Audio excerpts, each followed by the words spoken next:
Hey there, it's Mandy with Emotions by Design. Today I want to have a heart-to-heart conversation about something that I'm feeling very vulnerable to share, but my hope is that my tough experience can help you. It's about opening your heart.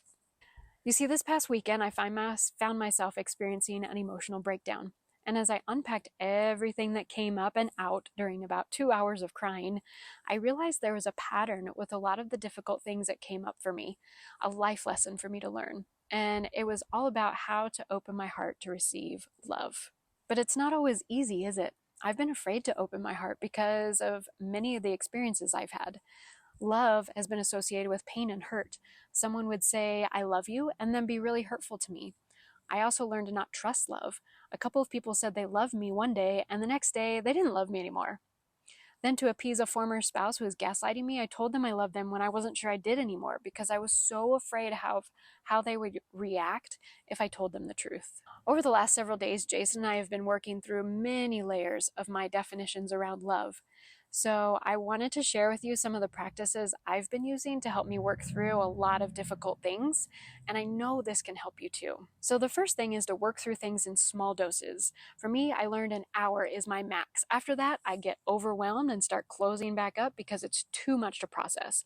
Doing this work in small chunks helps me to take breaks and keep my vibration up, which helps the process go more smoothly and less painfully. Second, be kind to yourself. I've pictured my 3-year-old self several times and thought about how I'd treat little Mandy if she fell and skinned her knee, and then I offered myself that same compassion. Next, I focus on my gains. Each night I've taken a few moments to reflect on all the good things this work has brought up, like, man, I'm so glad I can see these patterns now so I can heal them and change them into something more beautiful. This also keeps my vibration high. Next, be vulnerable. I've allowed myself to be fully vulnerable with Jason, no matter how ugly my thoughts. When I was 17, I went through a similar, less intense emotional breakdown, but at the time I was still trying to stuff my emotions because I didn't want to be a burden to my parents. Since I didn't fully express things, I didn't fully clean out the wound, and now I'm doing the work almost 30 years later. Don't save it for another day. Get it out so you can heal it now. Next, forgive yourself.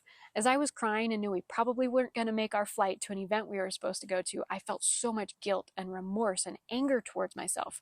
I didn't want to be a burden to my husband, but when my husband showed me unconditional love, it made it easier to keep me moving through the yuck. If he could forgive me, I could forgive me. Finally, I've connected with nature. With spring in the air, I've taken advantage of that with some slow walks over the past few days. There's just something about the sunshine and trees and air that help my heart and head to clear and help me keep moving forward. Remember, opening our hearts is a journey, not a destination. Be patient and forgiving with yourself as you navigate this path, and know that you are never alone. I'm here to support you every step of the way. And that's Emotions by Design.